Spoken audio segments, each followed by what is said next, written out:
Dr. Heizo Takenaka, ladies and gentlemen, welcome to the third IISS-Oberoi lecture. Many of you have been here before. I see some new faces, so let me take a few minutes to tell you what this lecture series has been about before I invite Dr. Takenaka to speak. The idea of bringing internationally known leaders, public policy leaders, to a Mumbai business and financial community was, we thought, an idea whose time had come. One, because the world, of course, is interested in knowing what Mumbaikars think about what's happening both in India and internationally. But also, in Mumbai, we have a growing community of people interested in understanding what's happening in the world. And while Delhi has traditionally been the venue for events such as these, bringing speakers with a kind of geopolitical international relations perspective, Mumbai has traditionally been a place where business leaders tend to come, or central bankers tend to come, corporate CEOs tend to come. But the International Institute of Strategic Studies thought that it was a good time to start a program in Mumbai to bring internationally renowned personalities. We were, of course, very fortunate that Mr. IISS-Oberoi, chairman of the Oberoi Group, readily agreed to host this lecture series. He was actually fascinated by the idea, and without any hesitation, he took on board the sponsorship of the lecture program. And so we've called it the IISS-Oberoi Lecture Program. Our first speaker here was Klaus Regling, the chairman and CEO of the European Financial Stability Facility, who spoke here on the future of the euro. And those of you who are here will recall that what he said here in Mumbai was front page news around the world. The euro actually went up the next morning because of the comments he had made here. There were editorials written in European journals on the comments he made here. So in a sense, that was an important policy statement coming out of this very hall in which the IISS hosted Dr. Regling. The second lecture we organized was by the former Prime Minister of Australia, Kevin Rudd. Kevin Rudd, apart from having been the former Foreign Minister and Prime Minister of Australia, is actually a China expert. He is a Mandarin-speaking China scholar. He has been a professor at Chinese universities, and therefore an authority on China. He's sought out around the world to brief leaders around the world on what is happening in China. And therefore we thought there was no one better to talk to a Mumbai audience on the new leadership in China. When Xi Jinping and Li Qiang became the president and prime minister, they were nominated or elected to be president and prime minister, we felt that he would be an excellent person to come and speak about the Chinese leadership. He's personal friends with the Chinese leadership. He was in Beijing at the time when the leadership transition happened, when the People's Congress met. And therefore, our audience here got a first-hand account of the thinking of Chinese leadership from Kevin Rudd. This is the third lecture. In between, we also have had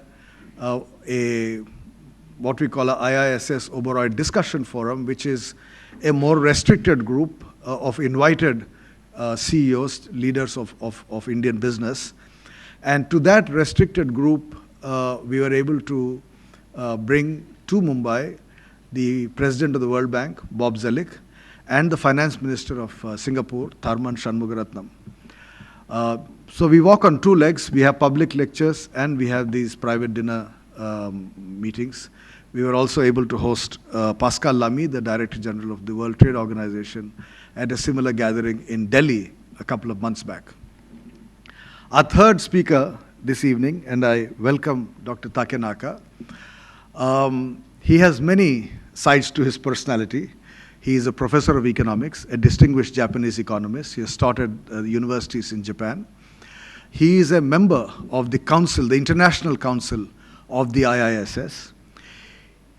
He has a personal association with some couple of very senior Indian business leaders. I don't think I should mention names here, but he's someone who understands Indian business very well because of his personal association with the leadership of Indian business. And of course, he was the minister for the economy and financial services in the Koizumi government, and acquired a tremendous reputation in Japan for being a forward-looking, determined reformist with very strong opinions on economic policy.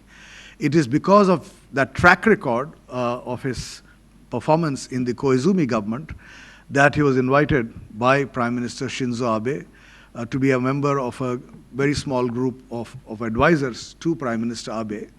And if any one of you has already Googled his name or been reading the Financial Times or the Wall Street Journal, you will see how often he's quoted in the international media. He's the authoritative public voice of the government because he's not actually in the government. He's a bit like our Rangarajan, who is all the time in the media, but not in the government, but on the borderlines, but an authoritative voice of the government nevertheless. So I think Dr. Takenaka plays a similar role of being an advisor to Prime Minister Abe, and therefore an authoritative voice, but yet an independent voice of Japanese policy. I invited him to speak to us today on Abenomics because in many ways, what has come to be known as Abenomics, the initial phase of monetary policy that Japan shook the global economy with, followed by fiscal policy initiatives, are policies that are identified, of course, naturally with Prime Minister Abe, but policies on which Dr. Takenaka has had a tremendous imprint. And in many ways, we in India have become increasingly aware of the importance of Japan to the global economy, particularly when China overtook Japan as the world's second largest economy.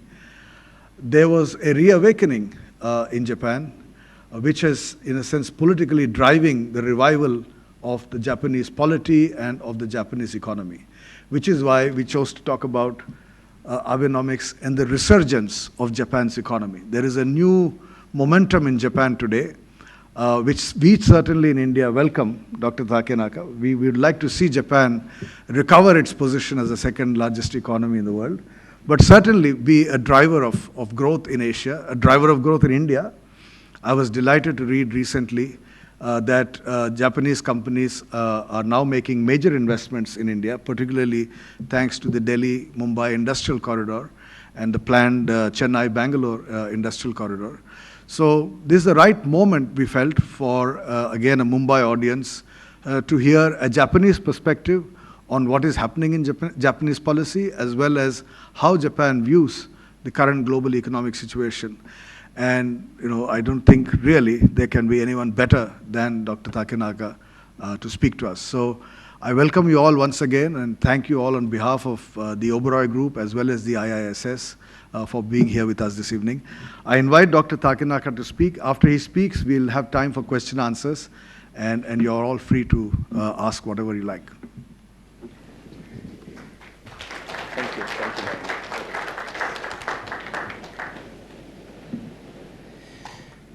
Well, thank you very much for Dr. Baru for very nice introduction. And good evening, ladies and gentlemen. It is my great pleasure to join the very prestigious Oberoi lecture today. First of all, I'd like to say thank you very much to all people of IISS, and also I'd like to say thank you very much to all people here taking time from your busy schedule. Well, I came to Mumbai this afternoon from Delhi. I have honestly been looking forward to visiting Mumbai for a long time. There could be several reasons, but one reason is this winter we had a very cold weather. A lot of snow we had, especially in northern part of Japan. It was very seriously damaged by snow. It was very cold. So I wanted to visit warm place. But I came here, I found it's too hot, too hot.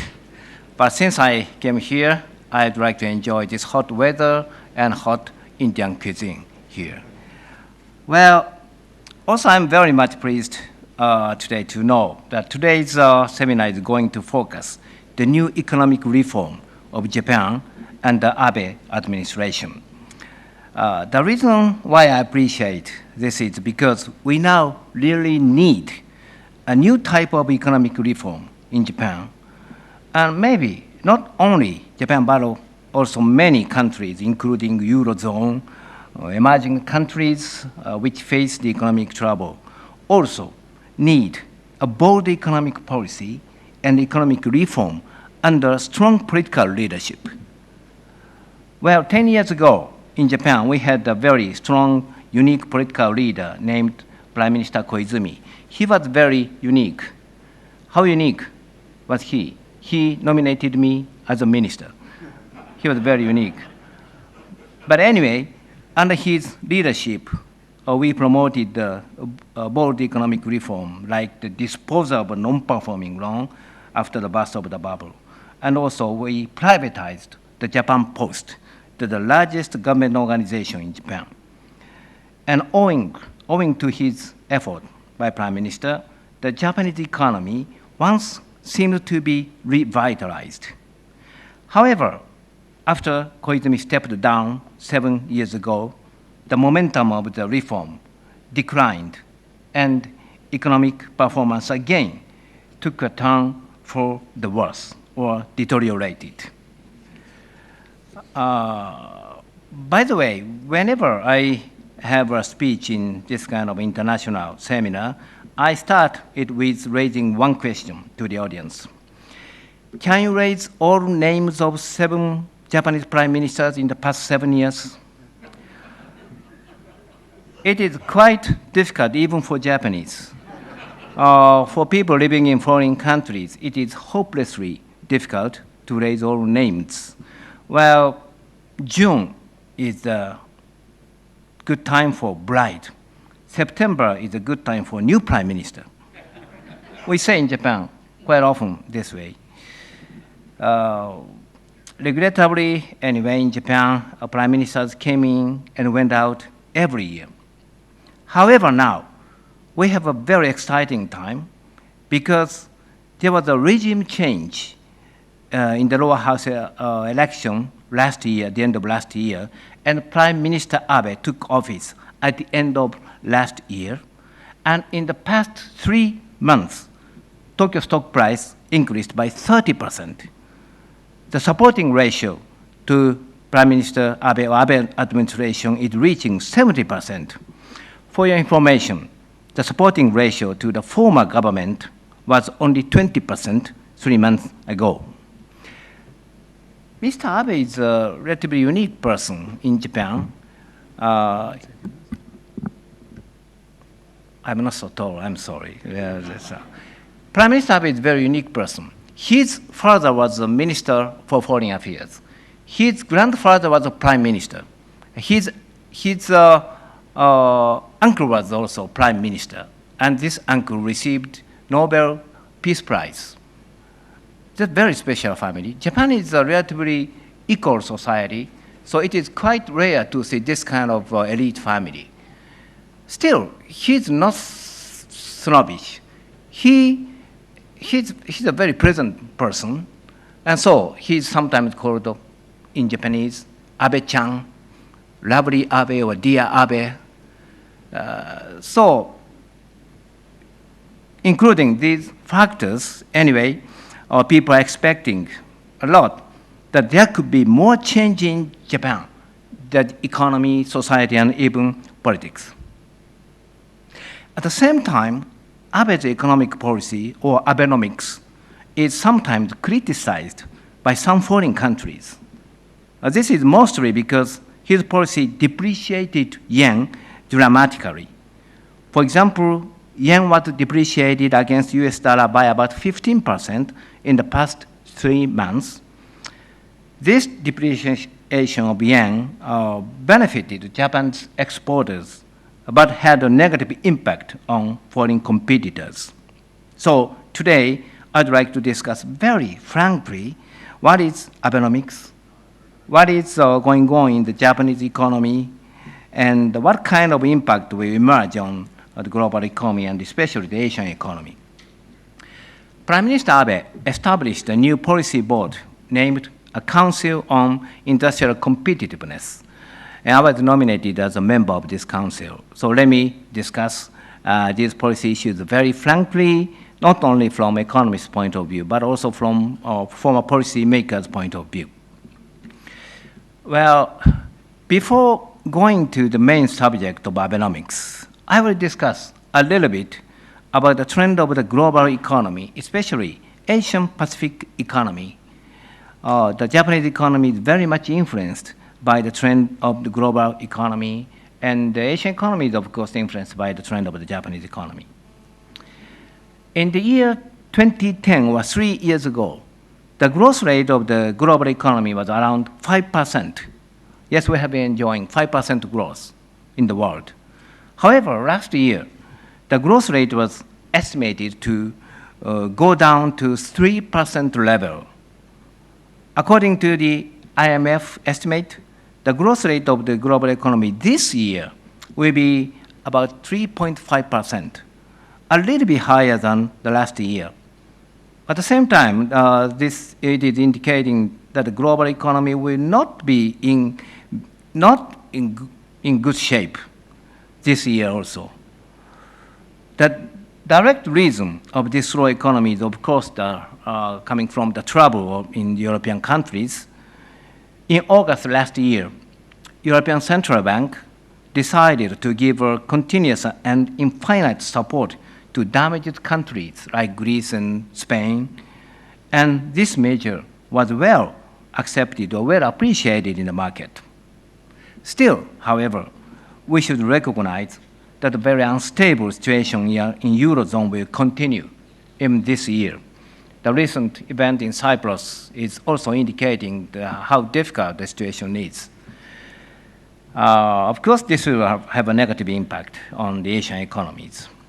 For example, the Chinese growth rate will increase a little bit this year from 7.8% last year to 8.2% this year.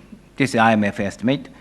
As for emerging countries, in total, the growth rate will slightly increase from 5% to 5.5% this year. For your information, according to IMF, the growth rate of India will be 5.9% this year, which is substantially higher than last year's 4.5%. On the contrary, for industrialized countries, economic growth will be very moderate. The US rate will be 2.2%. Last year's growth rate was 2.3%, this estimate, so almost equal. And the EU growth rate is expected to be still negative, minus 0.2% or so.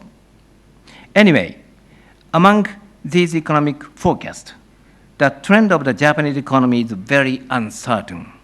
For example, the Japanese government itself predicts that the growth rate this year will be higher than the last year.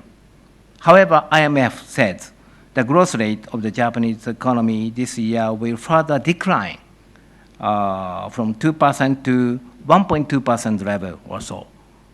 This is well illustrating that the political and economic situation of Japan is still complicated, still very unstable.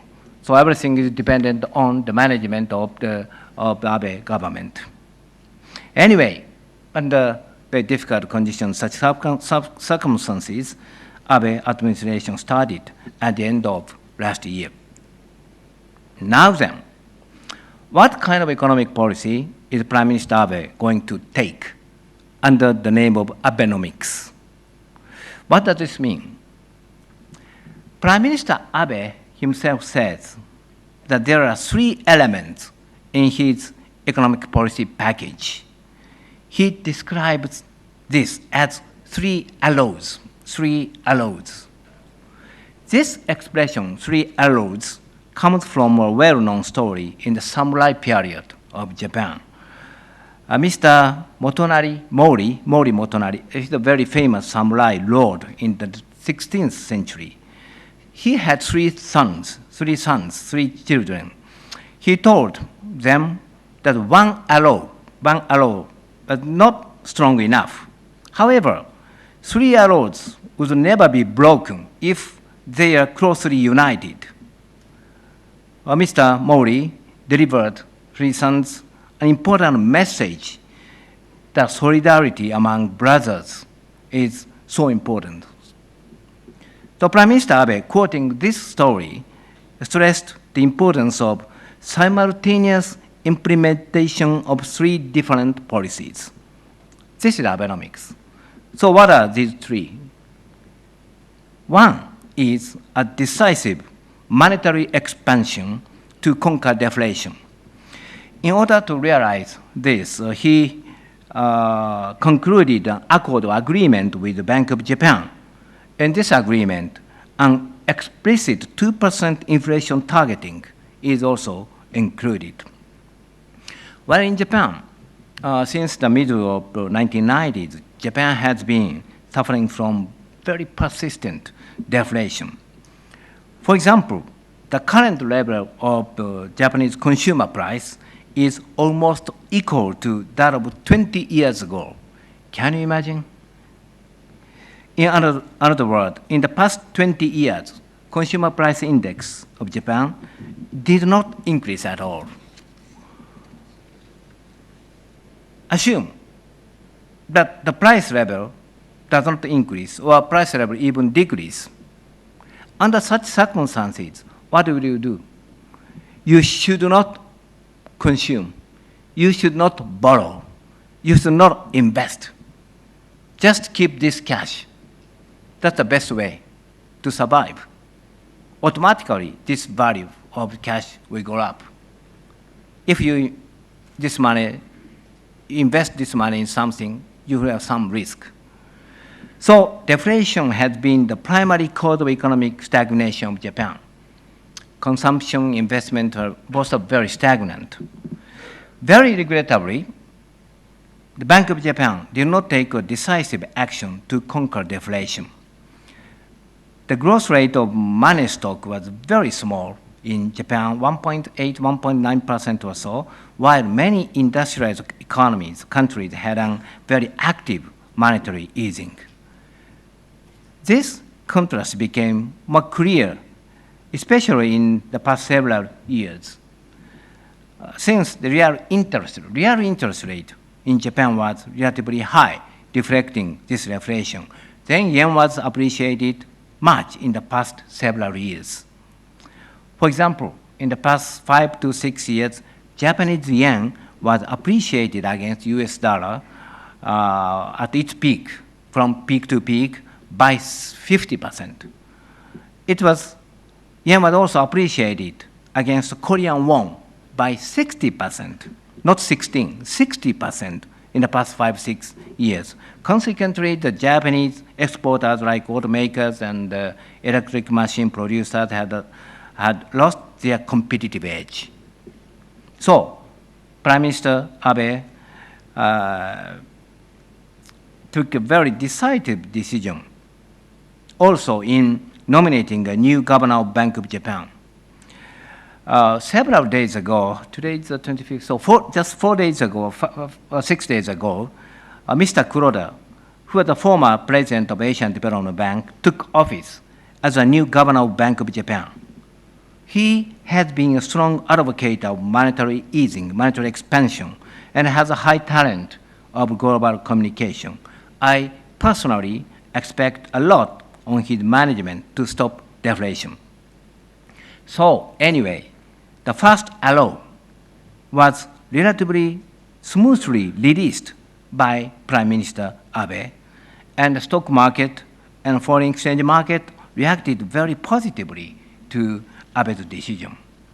This is the story about first arrow, the first element of the policy. Now, the second policy or second arrow. This is a flexible fiscal policy. Flexible fiscal policy. Here, flexible policy implies two actions: a fiscal expansion in the short run and a fiscal consolidation in the midterm. This is the meaning of flexible fiscal policy.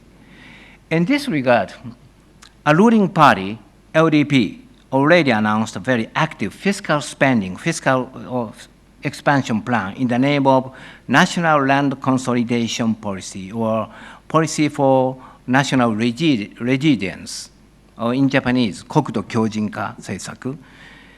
As you know, Japan had a very serious disaster 2 years ago, massive quake and tsunami. So from the viewpoint of anti-disaster measures, some public works are needed. Also, fiscal expansion, this kind of fiscal expansion will stimulate the aggregate demand in the short run. This is very good, welcome from the viewpoint of politicians, since an upper house election is going to be held this summer. However, it is also needed for the government to realize fiscal rehabilitation, fiscal consolidation, since the Japanese government carries a huge amount of fiscal deficit. Maybe you know this. Japan's government bond GDP ratio is reaching 200%, which is much higher than that of Greece. Greece rate is about 160%, but Japan's rate, government bond GDP ratio is exceeding 200%. So how to achieve a good balance between effective fiscal expenditure and fiscal consolidation, short-run fiscal expansion and mid-term fiscal consolidation?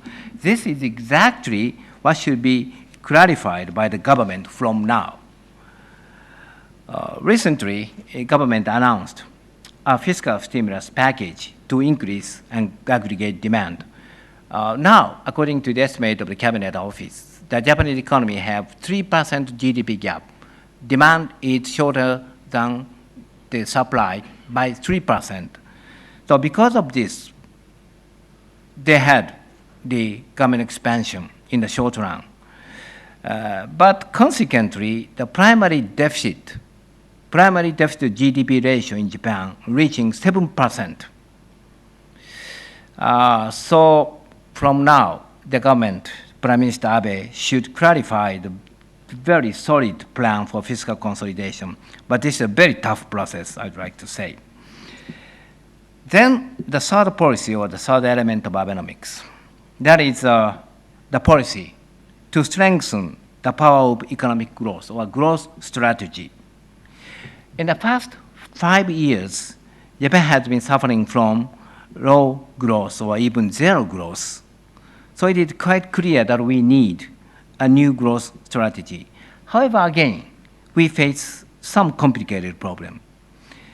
Well, generally speaking, not only in Japan, but also in all over the world, there are two different kinds of ideas regarding growth strategy. One is to promote deregulation so that the private sector can behave freely. In this case, a smaller government will be realized. Anyway, deregulation is the basic element of growth strategy. But the other is to strengthen the government support or government intervention to the industrial sector. This is an old-fashioned industrial policy type of idea. If Japan takes this kind of policy, old-fashioned industrial policy, well, many other industrialized countries will criticize Japan. I'm afraid that. So which policy will be taken by Abe administration? This is not clear at this moment. Considering the matured nature of the Japanese economy and society, a reform approach, deregulation approach, is preferable. However, some bureaucrats and some industry groups are very eager to take industrial policy type of approach so that bureaucrats can increase their influence. So structural reform, deregulation, or industrial policy, we should watch this point very carefully even from now. Well, honestly speaking, as I mentioned, I'm a member of the Council on Industrial Competitiveness. So now we are discussing very intensively this growth strategy. I'm strongly insisting this reform approach, but regulatory, I am still a minority. Many others are industrial type of, especially bureaucrats are insisting that. Now then, ladies and gentlemen, I would like to touch upon the global implication of Abenomics especially its impact on Asian economies. Well, Japan's economic policy, like this Abenomics type of policy, is taken in order to improve the performance of the domestic economy of Japan. The purpose is to improve the domestic economy of Japan. Namely, it is important for Japan to stop deflation, to improve fiscal deficit, and to realize higher economic growth. Since Japanese economy is still the third largest economy of the world in terms of GDP, the improvement of or revitalization of Japanese economy is also a benefit to neighboring countries. I believe so. However, in the process of policy change, some side effect is emerging. Side effect. A typical one is yen appreciation. The Japanese yen was depreciated. Typical one is yen depreciation. And the Japanese yen was depreciated to US dollar by about 15% in the past 3 months. However, if we look back the past 5 years, yen had been appreciated by 50% against US dollar and by 60% against Korean won, as I already mentioned. So the current depreciation of yen is a relatively moderate correction of the high yen in the past several years. To make it simple, we should remember that $1 was 110 or 120 yen before Lehman shock. Then yen was once appreciated up to 76 yen against US dollar.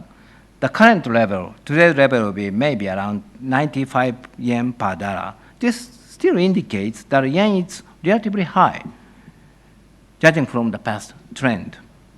So it is important, of course, to say that more accurate discussion should be based on the real exchange rate base and the effective exchange rate. However, a discussion based on this exchange rate, real effective exchange rate, not nominal exchange rate, the story is very similar. Yen has been depreciated in the past 3 months. Yes, it is true, but this is a moderate correction of a serious yen appreciation in the prior 5 years.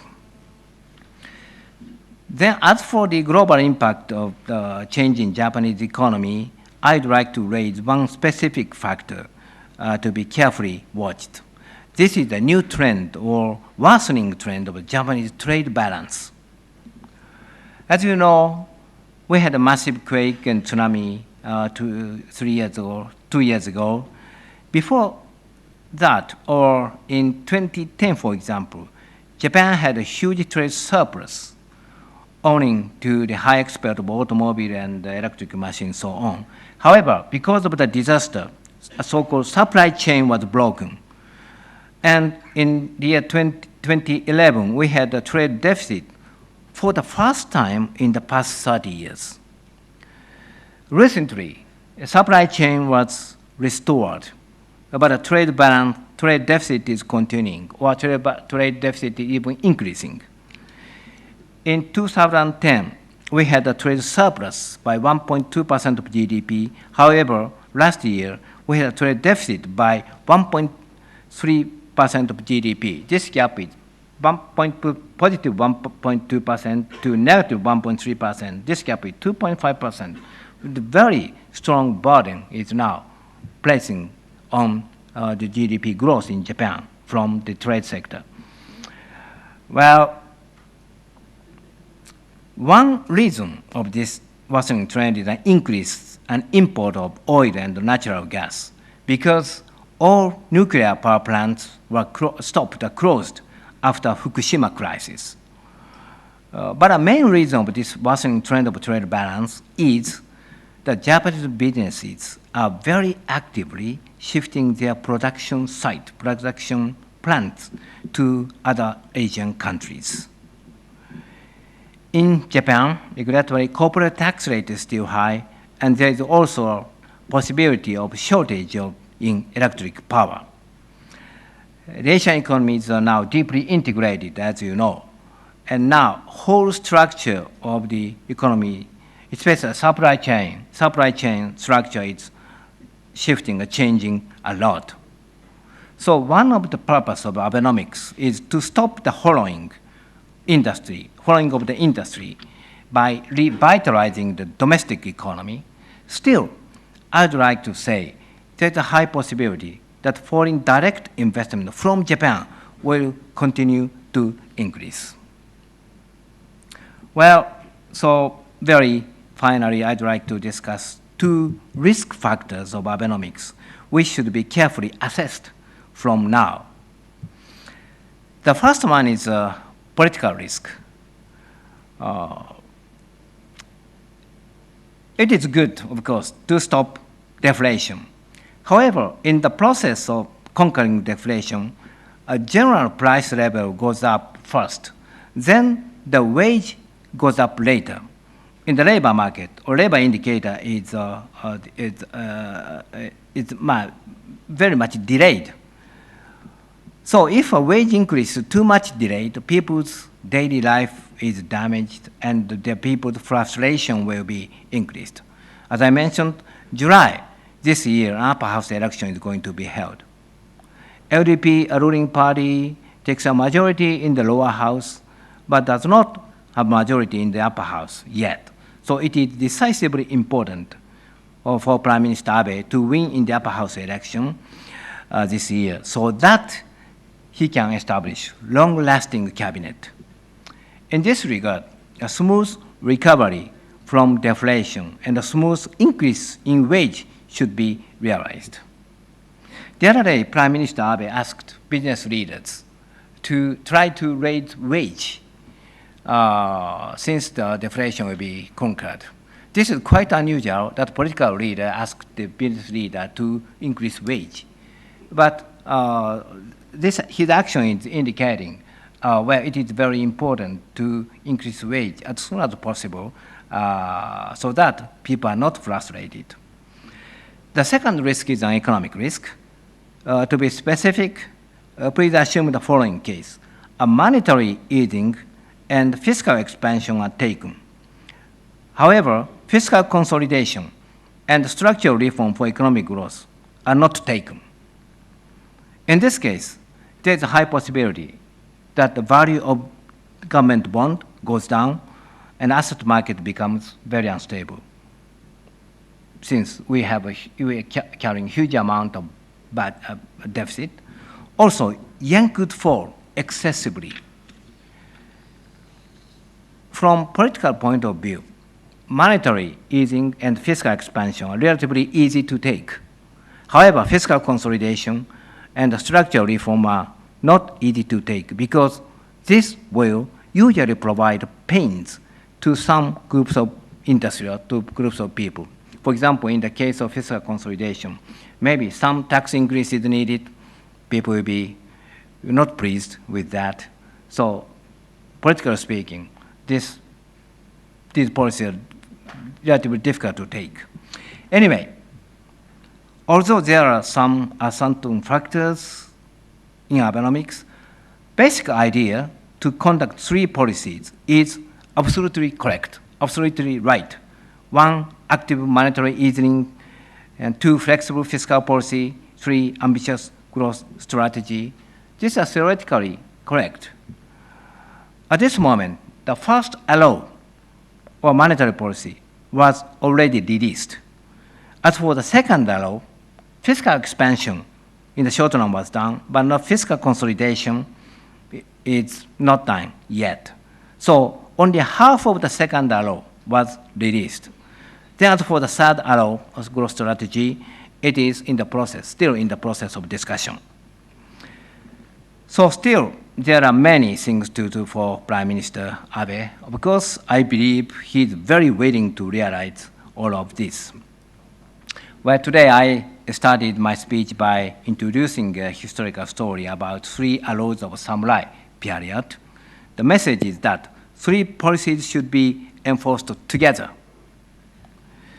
Well, this person, Samurai Lord Motonari, was a very strong leader. He dominated the western part of Japan in the current Hiroshima prefecture.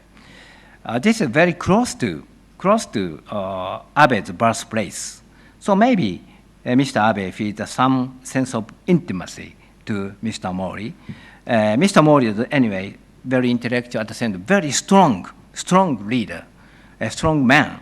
How strong he was, according to the historic document, his last child was born when he was 71 years old. He was a very strong person, actually.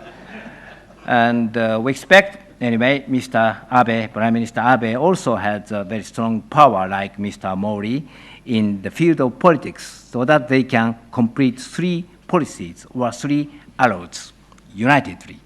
Thank you very much.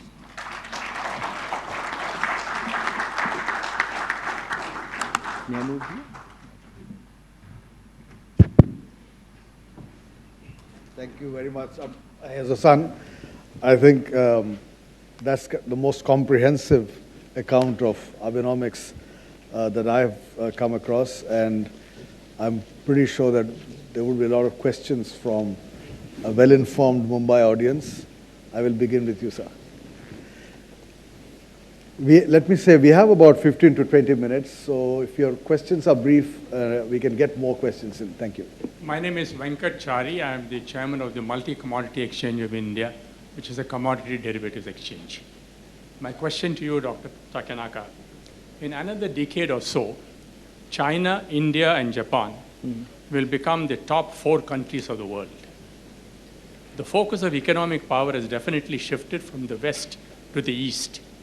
For historical reasons, Japan's policies have been more US and Eurocentric during the last 5 decades. Don't you think it is time Japan's policies became more Asia-centric? Instead of bickering about islands in South China Sea or about border disputes, should not China, India, and Japan provide leadership for an Asian common market, just as Germany, France, and Italy and the Benelux countries did in the 1950s? Korea, Indonesia, Malaysia, Vietnam, and others can join in, and we can all work together to bring prosperity in all of Asia. What is your take on this? Okay. Well, thank you very much for a very stimulating question. Yes, I completely agree. Yes, but in my understanding, Japanese government, Japanese people are now focusing Asia, of course, including India. Well, honestly speaking, Japanese manufacturing industry has been focusing the high-income market, like the United States and West European countries. But now we are aware that the much more important market in the global economy, that's considering the population, for example, India will become the biggest country quite soon in terms of population, also in terms of GDP. So we should focus more on this kind of huge market. And so far, the Japanese companies, especially manufacturing industry, had been watching this market as a place for production. But not only for place for production, but also a place for market consumption.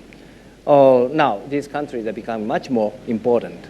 And in order to realize this kind of relations, not only the economic factor, but also political, even cultural factor, and social factors, and intellectual exchange, human exchange are much more important. So we are aware of that already. So what should we do first? My idea is let's strengthen, first of all, intellectual exchange. More students, Indian students, please come to Japan, and more Japanese students should come here to study, and researchers exchange.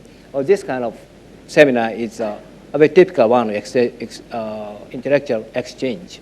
As I mentioned already in my speech, we already have some kind of supply chain. So as far as production side is concerned, we are already integrated. So we should focus more on the consumption side. And in order to realize that, much more broad range of exchange is needed. And we are absolutely moving toward that direction. So please remember, in 2007, Prime Minister Abe was also Prime Minister at that time, and he came to India at that time also. So I'm not pessimistic about that. I completely support your idea. Yes. I'm Kannan from Hinduja Group. Unlike other countries which are facing this debt crisis, Japan, you have corporates and individuals having a high savings rate. And maybe yen depreciating to 115 or 117 per dollar is likely to increase the competitiveness of Japanese companies. And you mentioned that there is a negative economic growth in terms of trade in the last 2 years. Actually, that can be a positive. And in terms of your infrastructure and supply chain constraints, India can be a major player to cooperate with Japan. And we are happy to see in the last 6 months, many Japanese companies have increased a lot of interest in India. And in fact, in the last 2-3 months, we have met about 15-20 companies. So I think that will go a big way in kickstarting the growth in Japan. And in terms of your fiscal consolidation, I think since most of the companies in Japan are transnationals, by depreciating the yen, they would be able to generate a lot of corporate surplus. Okay. Your views on that? Well, thank you very much for nice questions. Well, first of all, I would like to say, Japan is not a country of high savings. Japan's saving rate has been declining very rapidly now. For example, 10 years ago or so, the household saving rate was 12%, 40% or so. But now, Japan's household saving rate is 2%, sometimes 3%, sometimes lower than that of the United States. This is because of the aging of the society. Well, please assume that I'm 70 or 80 years old. My saving rate is negative, maybe, right?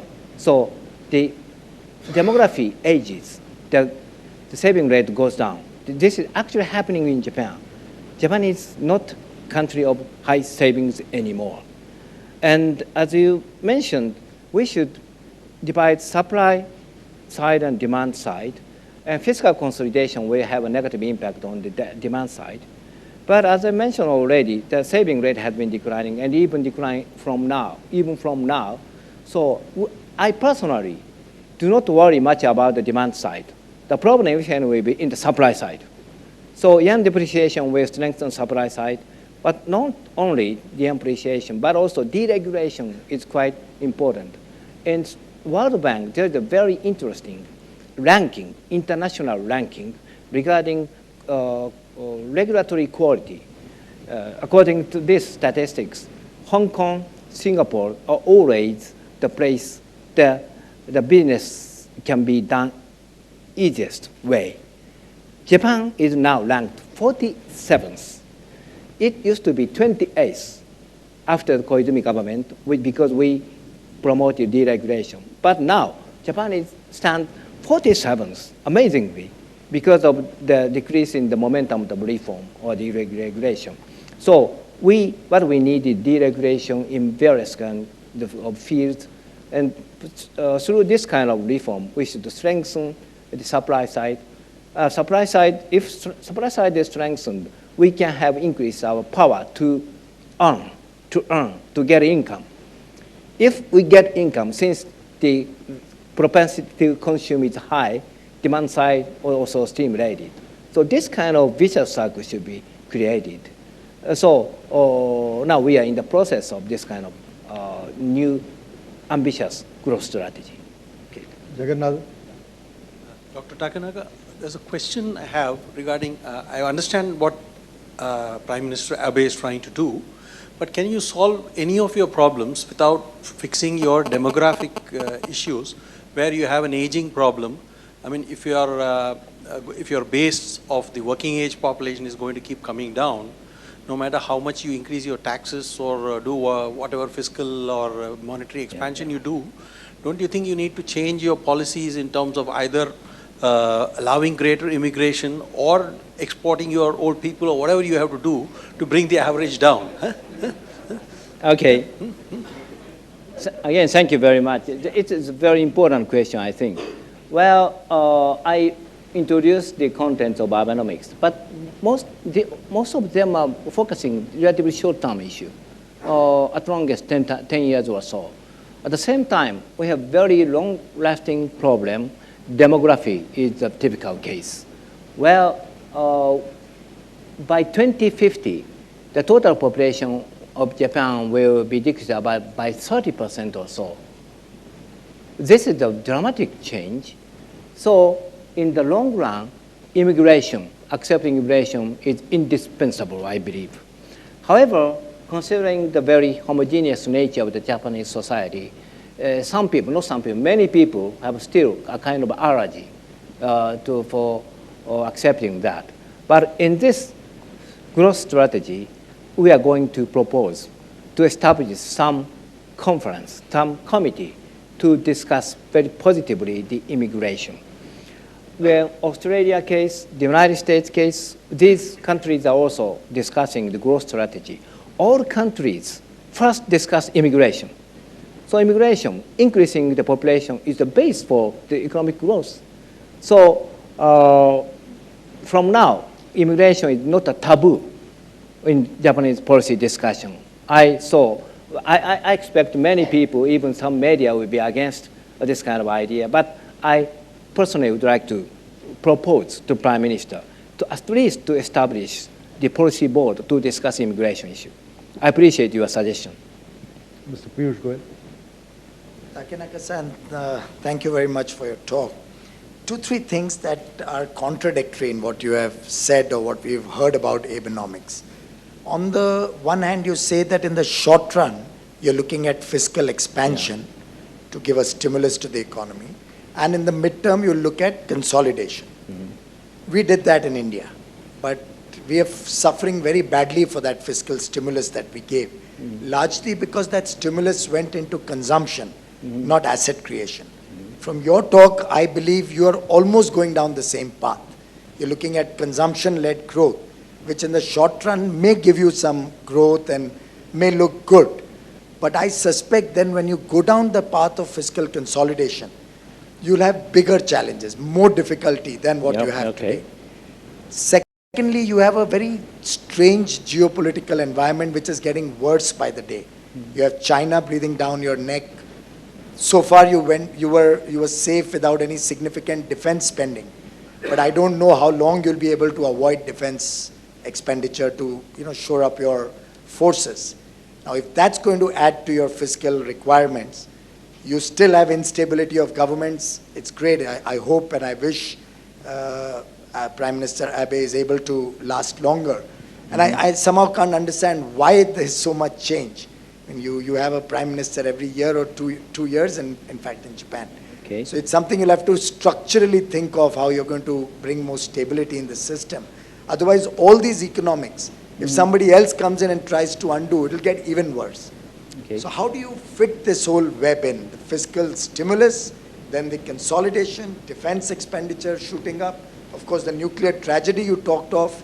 I don't know whether you've been able to think of a long-term energy policy for Japan as yet, other than cutting down air conditioning, which we suffered last time. But that was a great thing. It actually showed us the strength of the national spirit of Japan. I was very impressed with that. Thank you. Well, thank you very much for a very stimulating question again. If I were asked this kind of question in the diet session, I have some troubles, I'm afraid, but I can discuss very freely as a civil person, so let me respond. First, the relationship between fiscal consolidation, fiscal expansion. Well, between 2002 and 2007, we already realized this kind of process. Well, first we had at that time we had GDP gap, we had some medium, moderate size of fiscal expansion. This is an important kickoff. Important point is, in that process, the reform is promoted. Then the private sector can have strengthened investment. So government spending was replaced by private investment, or business fixed investment. This was the basic story which happened between 2002 and 2007. So this mechanism is the key. Actually, we could realize this under the leadership of Prime Minister Koizumi. So that this similar scenario could be realized even under Abe administration. Yes, even at that time in the year of 2002, 2007, we had this kind of comment. There's some contradiction between fiscal consolidation and expansion, but this fiscal expansion should be replaced by private sector investment. That's the key story. And another one is much more complicated, I think. Well, very important geopolitical changes happening in the East Asia. It is true. The presence of China is increasing, not only economic, but also in the political, in military power. And as you know, the United States government is changing their attitude. They use the term pivot to Asia. There is the term rebalance from Atlantic to Pacific. We are Japan and US are allies. So we are now on the same position. This is the reason why about a month ago, Prime Minister Abe first visited White House in Washington, D.C. to reunite the allies. So we understand this importance very well. However, even in that process, maybe Japan's military expenditures will not be increased so much. We have some constraints in the Constitution, as you know. Well, in the long run, maybe, Mr. Abe is willing to change this constitutional law. Under such circumstances, some change will happen. But for the time being, well, the military expenditures will be limited around 1% of GDP. However, as you mentioned also, energy problem is much more complicated. But still, almost all nuclear power plants are stopped. Still, surprise enough. So, because they have excess capacity, or because from now on we should consider the reopening of nuclear power plant, etc., etc. But these are not very serious. However, in the long run, much more important problem will be general public of Japan has a very special sentiment on nuclear power plant or radioactive. So this is much more difficult politically speaking. What's more important will be how to finance the investment, public investment for anti-disaster measures. This will be a little bit difficult from now. So maybe you know the concept of concession. Concession means infrastructure is held by the government, but the management is the right of management will be sold to the private sector.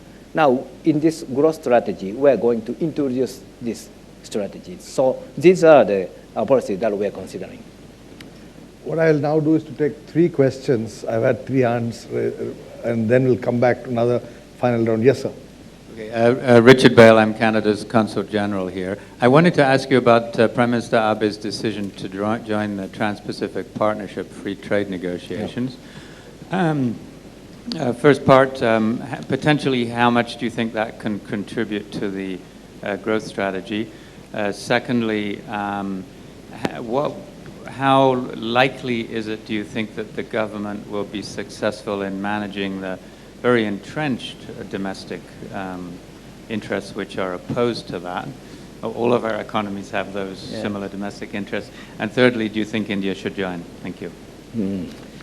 Well, yes. I'll just take 2 more questions. Sorry. Okay, I'll come back to you, Mr. Bhatt. Oh, you got a mic. Yeah, I'm Vijay Kalantri. As you rightly mentioned, you're looking at aggressive investments. Japan is going to make more investments in other countries. How aggressively you are looking at Delhi-Mumbai Industrial Corridor, the joint venture with Japan and India, and what's the time frame? Mr. Bhatt, can you give the mic here, please?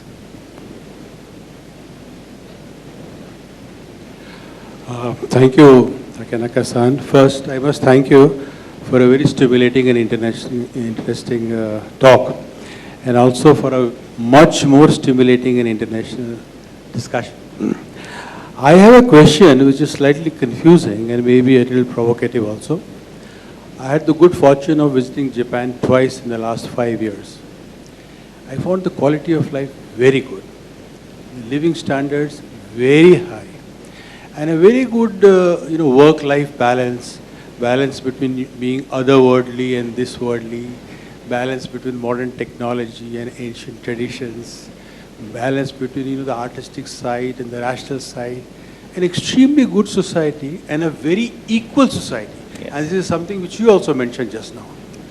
So a country like India, where there is so much poverty and so much disparity, if a country like India aspires to improve its GDP growth rate, because otherwise we are never going to get rid of poverty. The lower the GDP growth rate, the longer it will take for us to remove poverty. Japan is different. So the question I wanted to ask you is that what is the obsession with growth rates? Why don't we think of Japan as a society which has reached a steady state? So you need regeneration, you need renewal when there are new technologies, when there are new medicines, when there are new things. But can we not think, can economists not think, at some point of time we have to reach that steady state, and we may not be able to reach it in the world because of the huge disparities globally, but in a relatively small country like Japan, Mr. but Bhatt, we'll have also a to wind very up. prosperous country. So maybe that is the Thank you, place. because I have another 3 questions before. That's the maximum we- suicide side. Right, so Thank you. we'll go with these 3 and then I'll come back for a final round. Yes. Okay, thank you very much. As for TPP, well, TPP is indispensable for the growth strategy, I think. As I mentioned, reform is important, deregulation is important. This kind of, for the purpose of structural reform, TPP will become very important trigger. Especially, this is successful or not, I believe we can make it successful negotiation. The key will be agriculture. However, well, agricultural sector has been protected heavily, but because of this heavy protection, they lost their competitiveness. But potentially, Japan's agricultural product is very good, very delicious. Also, many people ignore the important point. As far as general vegetables, carrot, cucumber are considered, the tariff rate is only 3% now. Still, they are surviving. So this is indicating they are internationally competitive. So considering this, we are now in this growth strategy, let's make agricultural sector, make this sector export sector. So for that purpose, much more deregulation needed, but it's possible, I think. Japan's foreign direct investment, I had a very good negotiation. I was in the cabinet with Minister Alwaria on this corridor investment. Still, this is heading very slowly, but steadily, I think, moving. So from now on, if both government can make much more clear plan for that, well, Japanese, from a viewpoint, Japanese businesses, it's easier for them to follow that. So I expect a lot of the strong leadership under Prime Minister Abe. And the third question, well, Japan is a very comfortable society. Very comfortable, very safe, and very clean, and the environment is good, water is good, no air pollution, and you use the term steady state. Why it's so comfortable? Because there could be several reasons, but we have some kind of historic social capital in the society. This social capital is very much important. For example, in the case of earthquake, there are a lot of confusions, but people behaved very orderly. This is the result of our social capital, I think. But on the contrary, we are now eating this past asset, or we are consuming eating asset. Asset is now decreasing regrettably, I think. So this is the reason why we need more strategy. We have a culture. Why we have this kind of culture? Because we had a strong economic power. So culture had been supported by economic power. So I understand many people are enjoying the very comfortable society. But Japan's society is too comfortable to change. This is what's actually happening. So in order to keep this comfortable situation, we need very strong policy. Strong policy for the economic growth. That's actually we are discussing. Thank you. Yes, sir. My name is Rajat Gupta. I work with McKinsey. You talked about deregulation and reform as a stimulus for growth. What is the nature of deregulation and growth in a mature society or mature economy like Japan? And how does, particularly around the competitiveness of Japanese companies, besides, of course, the exchange rate deregulation, exchange rate changes? Shankaraya? Good evening, Dr. Takenaka. This might be an unfair question, but some of the ideas that we've discussed here today must have been tried in the last 20 years, ever since Christopher Wood wrote The Bubble Economy.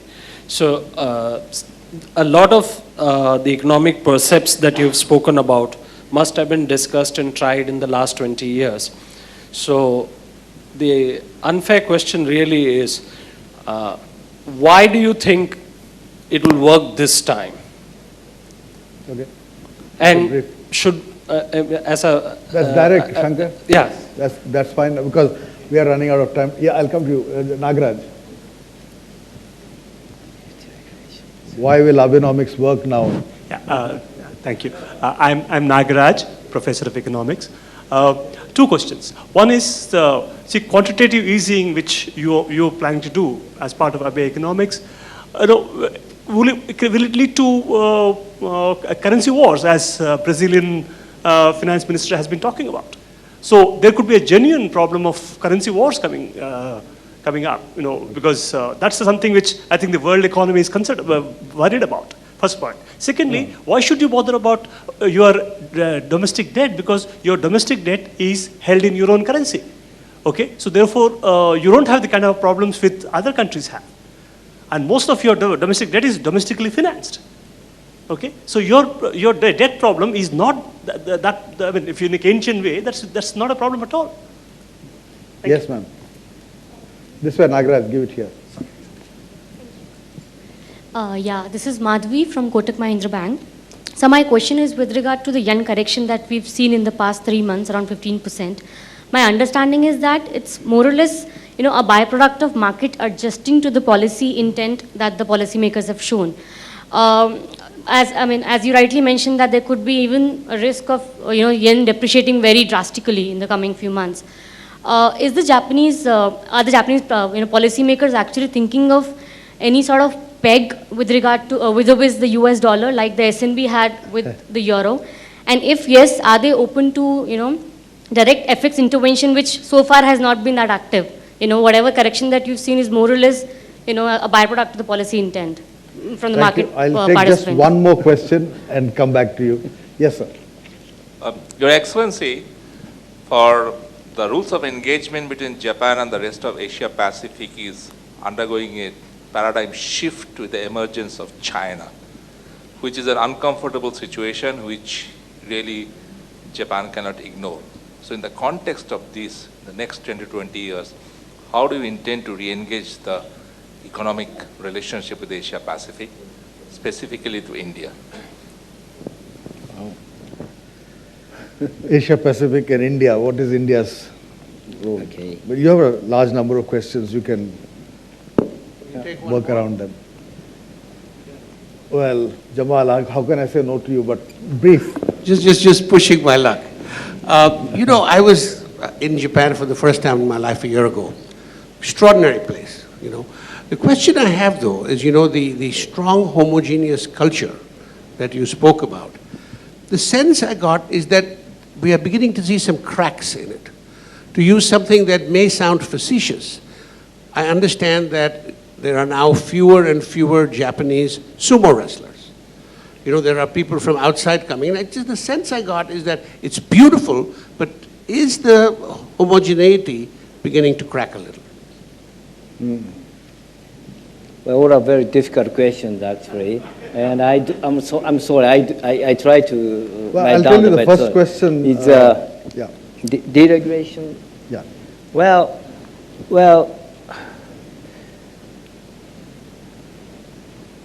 with Japan, it's basically used to be a very free country, I think. So I introduced a story of samurai period. The no regulations, a lot of free trade was, promoted by shogun period, etc., etc. However, now there's some kind of bureaucratism is now dominating, and this provided various kind of deregulation. But for example, but we still have some potentially growing industry like agriculture, as I mentioned, and medical service, even education. These are strongly regulated, but we have a high potential. So now we have a very strong chance. So in this growth strategy, I think maybe Mr. Abe is going to place the great importance on the role of regulation. Under such circumstances, what will happen in the total economy and the total society?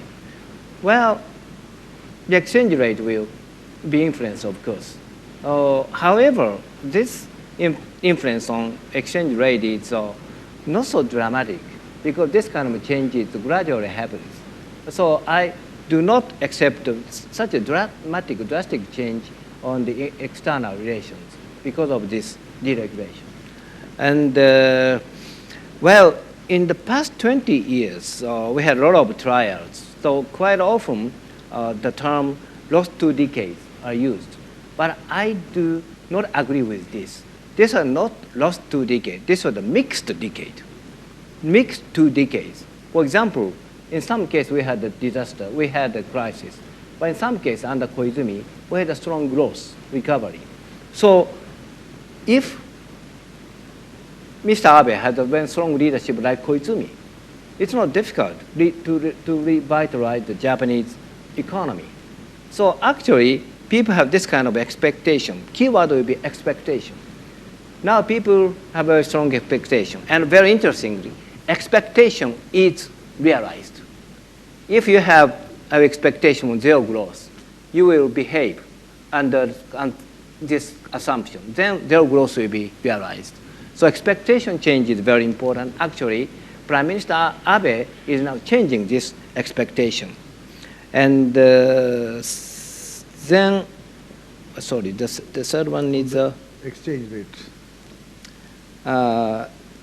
Exchange rate on what? Exchange rate?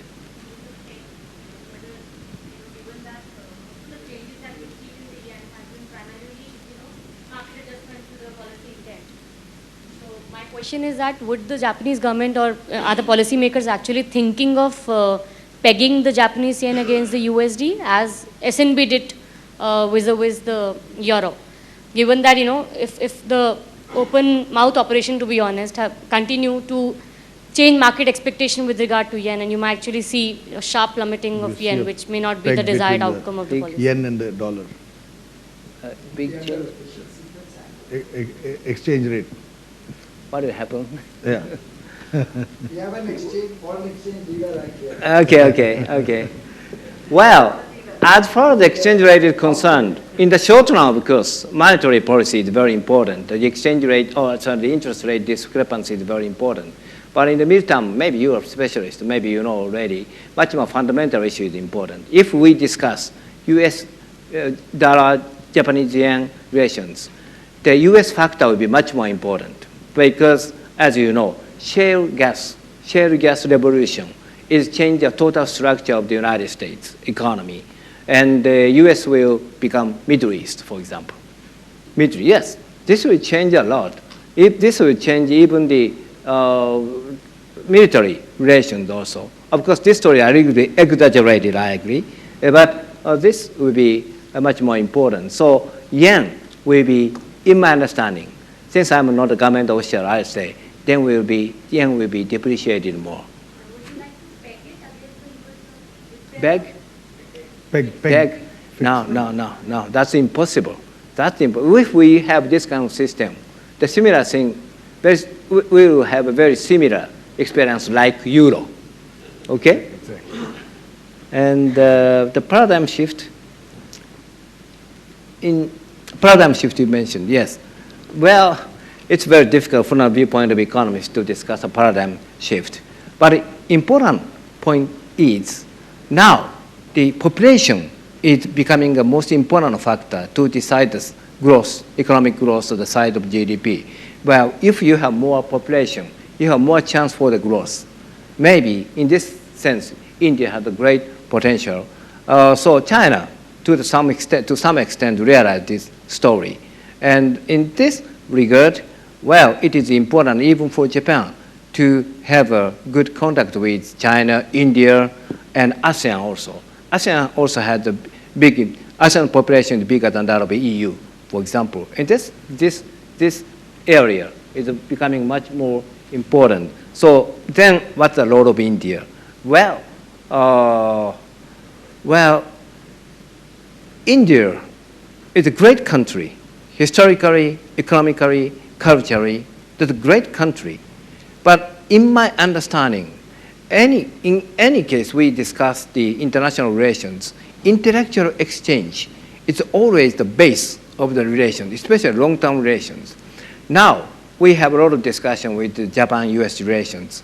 We have a very solid relation with the United States and strong ties. But this was created right after the Second World War by intellectual exchange, Fulbright scholarship system, etc., etc. So if we now strengthen the intellectual exchange from now between India and Japan and India, Korea, India, and well, we will create very strong unit, economically, socially, and politically. So this challenge is the most important one we should focus. Thank you, Abe-san. Sorry, not Abe-san, Heizo-san. I was thinking of Abe all the time. Heizo-san, thank you so much. I know there are many of you still want to ask questions, but Dr. Takenaka has a private dinner to go to from here, so I don't want to hold him back. I want to thank you for taking on a much wider range of questions than your own current policy interest. I think the one important thing which you said, which I believe is vital to the success of Abenomics, is the change in expectations. I think that's the fundamental. That Shankar Iyer asked the question, last 20 years things didn't work, why should they work now? I think the real answer, as indeed in India we see, is you are generating positive expectations. And I think expectations are fundamental to influencing investment decisions, consumption decisions, saving decisions, and so on and so forth. So we hope that the fundamental shift that Prime Minister Abe has been able to bring about in expectations really make a difference on the ground. Yeah. And we wish you all well. I wish you well. You're playing an important role in the revitalization or the resurgence of Japanese economy. For India, Japan is an extremely important partner. I agree with you, we need to have much more intellectual exchange, more exchange of students, young people. There is now, as you know, I think it was during Prime Minister Koizumi's time that we agreed to increase the number of scholarships for Indian students to go to Japan. And many Indian IT companies, Infosys, Wipro, TCS, have been training people in Japanese language.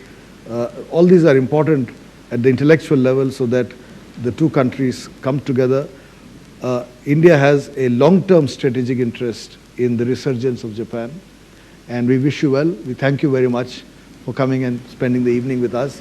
I want to thank each one of you for coming this evening. As I said, we've had a lecture by an Australian on China.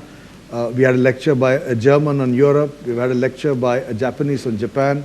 Our plan next is to invite someone from Africa, a rising profile of Africa, and the rising interest of Indian business in Africa. So you will all be informed when we have our next lecture. I want to now thank both Ambreen Khan, who's helped us organize this evening, and my co-host, Devender Burma, and his team at the Oberoi. And of course, in absentia, I'd like to thank Mr. IISS-Oberoi and Vikram Oberoi, who are the two people who have extended their hand of support in our organizing this series of lectures. And thank you very much again, Heizo-san. Thank you very much. Thank you very much. I appreciate that.